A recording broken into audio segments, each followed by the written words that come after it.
ఒక ఏనుగు పిల్ల నిద్రపోవడం మర్చిపోతే ఏం జరుగుతుందో తెలుసా? వినడానికి వింతగా ఉన్నా అది నిజం. Hi friends, Jyotsna's world log story time కి స్వాగతం.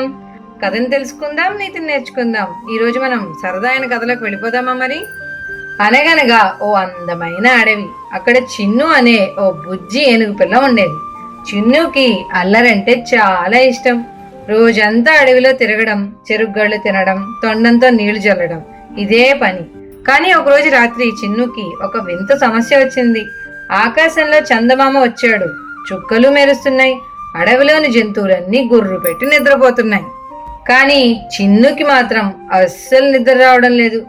ఎంత ప్రయత్నించినా కళ్ళు మూత పడడం లేదు. చిన్నుకి ఒక భయం పట్టుకుంది.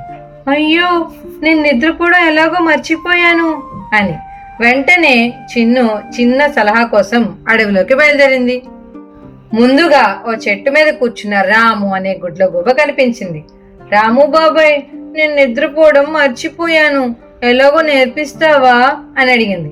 గుడ్లగూబ తన పెద్ద కళ్ళు తిప్పుతూ, ఇంతేనా చిన్ను, ఇలా చెట్టు కొమ్మకి తలకిందులుగా వేలాడుతూ చంద్రుణ్ణి చూస్తూ ఉండు, వెంటనే నిద్ర వచ్చేస్తుంది అంది. చిన్ను ఒక పెద్ద కొమ్మని పట్టుకుని తలకిందులుగా వేలాడడానికి ప్రయత్నించింది. అంతే, పటాస్ అంటూ కొమ్మ విరిగి చిన్ను కింద పడింది. అమ్మో, ఇది నా వల్ల కాదు అనుకుంటూ ముందుకు సాగింది. చివరగా ఒక చిన్న కుందేలు ఎదురైంది. అది గెంతుతూ, చాలా సింపుల్ చిన్ను, నేల మీద ఒక పెద్ద గొంతు తవ్వి నీ చెవుల్లో గడ్డి పెట్టుకుని గాల్లోకి 3 సార్లు ఎగిరి అప్పుడు పడుకో అంది. 4 టన్నుల బరువున్న చిన్ను గాల్లో ఎగరడానికి ప్రయత్నించేసరికి భూకంపం వచ్చినట్టు భూమి అంతా వణికిపోయింది. ధబ్ ధబ్ మని శబ్దం వచ్చేసరికి అడవిలోని పక్షులన్నీ భయపడి ఎగిరిపోయాయి. బాగా అలసిపోయిన చిన్ను ఏడుస్తూ వాళ్ళ అమ్మ దగ్గరికి వెళ్ళింది.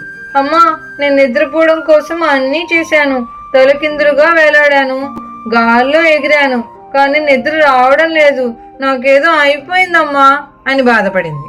అమ్మ ఏనుగు ప్రేమగా నవ్వి చిన్నుని తన తొండంతో దగ్గరికి తీసుకుంది. చిన్ను, నిద్ర అనేది ఒక పని కాదు, అది ఒక విశ్రాంతి.